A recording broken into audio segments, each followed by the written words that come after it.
Welcome back to Situs stories. Tourist ప్లేసెస్లో rental boats దొరుకుతాయి. అవి కాకుండా మనం ఓన్ బోట్స్ని మెయింటైన్ చేయాలంటే ఎలా, ఎన్ని రకాల బోట్స్ ఉంటాయి, వాటిని ఎలా క్యారీ చేయాలని ఇప్పుడు చూద్దాం. మనం ఫ్లాట్ వాటర్ బోటింగ్ గురించి మాత్రమే తెలుసుకుంటున్నాం. ఇది సిట్ ఇన్సైడ్ కయాక్, ప్లాస్టిక్ కయాక్. ఇది కార్ పైన కానీ ఇలా ట్రక్లో కానీ క్యారీ చేయొచ్చు.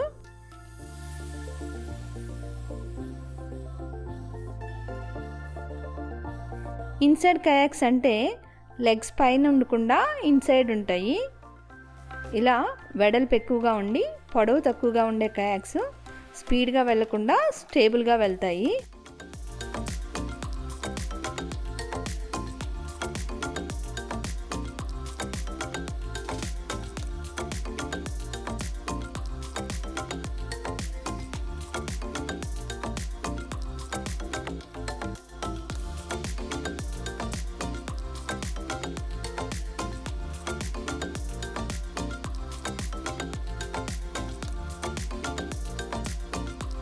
రెండు వైపులా పెడల్ చేసుకుంటూ వెళ్తాం.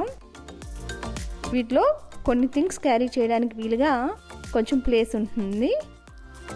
రిలాక్సింగ్గా ఎంజాయ్ చేస్తూ వెళ్ళడానికి ఇవి బాగుంటాయి.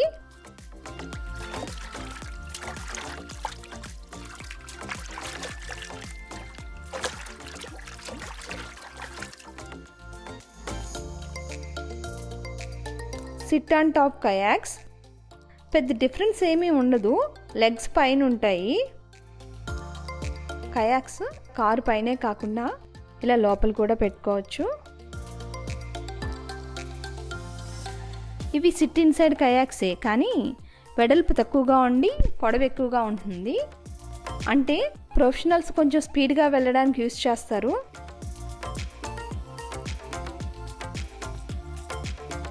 కొంచెం లాంగ్ ట్రిప్స్కి అలా వెళ్ళేవాళ్ళు ఇలా బోట్ ట్రైలర్ని కార్కి హుక్ చేసి క్యారీ చేస్తారు. ఇక ఫిషింగ్ కయాక్, ఇది కూడా సిట్ ఆన్ కయాకే.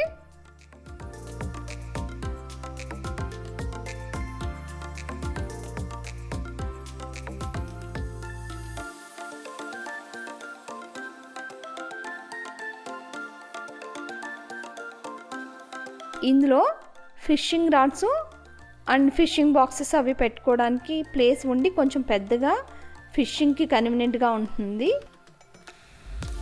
ఫిషింగ్ అంటే ఎక్కువ టైం స్పెండ్ చేయాల్సి ఉంటుంది కాబట్టి సీటింగ్ అది కన్వీనియంట్గా ఇస్తారు.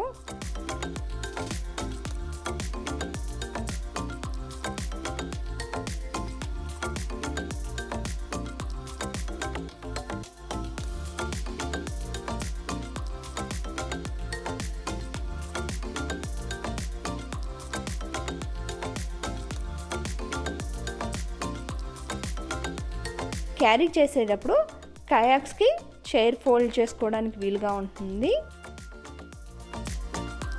ఈ ఫిషింగ్ కయాక్స్కి బోట్ లాంచింగ్ ఫీనే కాకుండా మనం ఇంకా ఫిషింగ్ లైసెన్స్ కూడా తీసుకోవాల్సి ఉంటుంది.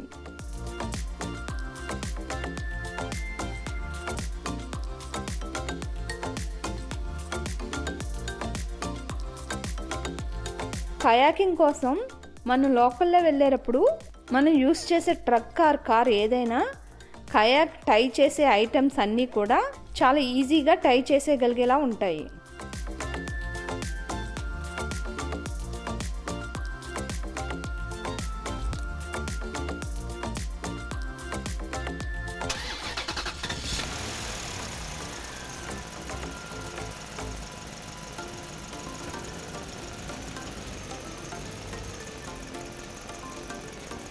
ఇది కను మామూలు బోట్లానే ఉంటుంది, లోపల ఎక్కువ స్పేస్ ఉంటుంది. సో ఎక్కువ స్టఫ్ ఏదైనా క్యారీ చేయాలనుకున్నప్పుడు బాగుంటుంది. అంటే దారిలో ఎక్కడైనా క్యాంపింగ్ లాంటి వాటికి ఆగుతాం అనుకున్నప్పుడు ఇది బాగుంటుంది. ఈ విధంగా టై చేసుకుని కారు పైన కూడా క్యారీ చేయొచ్చు.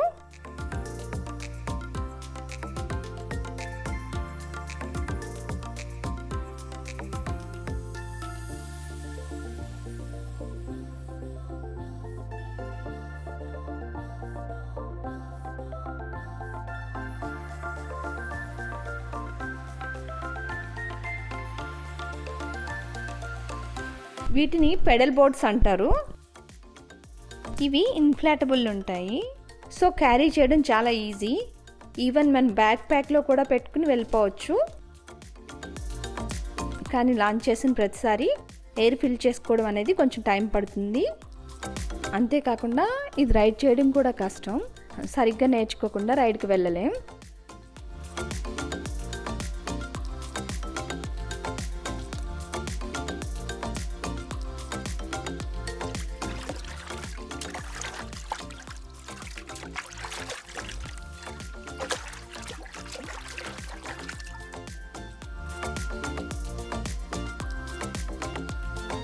ఈ పెడల్ బోర్డ్స్ మీద నుంచుని కానీ నీ డౌన్ పొజిషన్లో కానీ రైడ్ చేయాలి.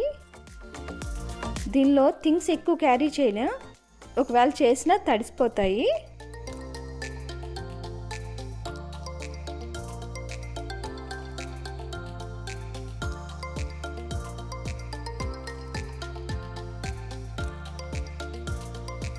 ఇలా ఎయిర్ తీసేసి ఈజీగా క్యారీ చేయవచ్చు వీటిని.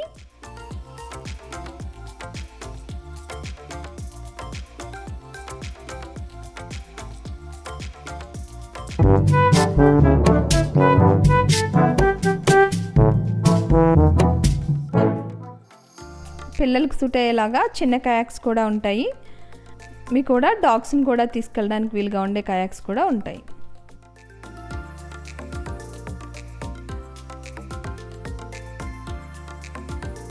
కయాకింగ్లో మన సేఫ్టీ కోసం లైఫ్ జాకెట్స్ అనేవి కంపల్సరీ. ఇంకా వాటర్ షూస్ కూడా ఉంటే మంచిది.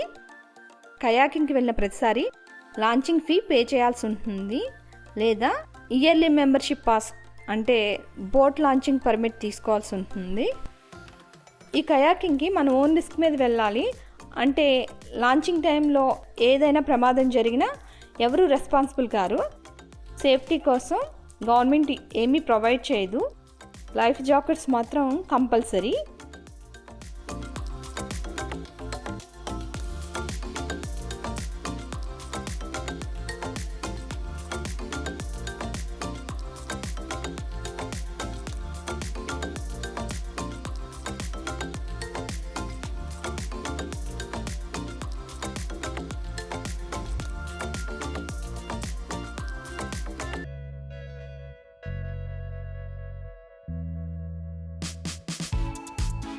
ఇక మోటార్ బోట్స్, వీటికి లైసెన్స్ నెంబరు అన్నీ ఉంటాయి. లైక్ మన కారుకి ఏ విధంగా తీసుకుంటామో అలాగే.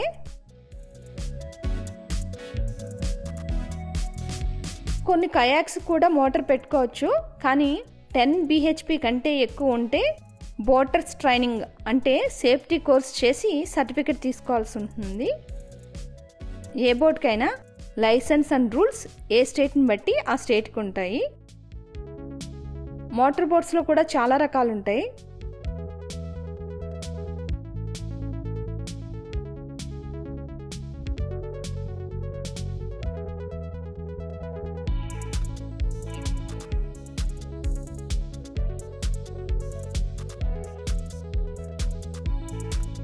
మోటార్ బోట్ని క్యారీ చేయడానికి ఎక్కువగా బోట్ టైలర్ని కారుకి అటాచ్ చేసి తీసుకెళ్తారు.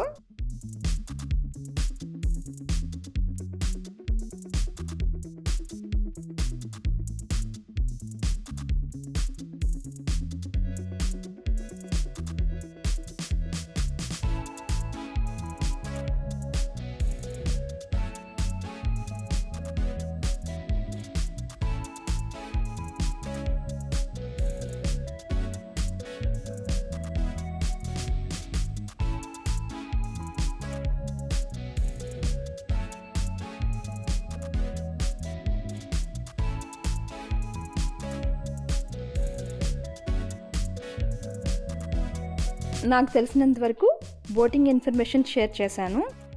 మీకు గనక ఇన్ఫర్మేషన్ యూస్ఫుల్గా ఉంటే ఇలాంటి మరిన్ని వీడియోస్ కోసం please do like, share and subscribe my channel. Thanks for watching it.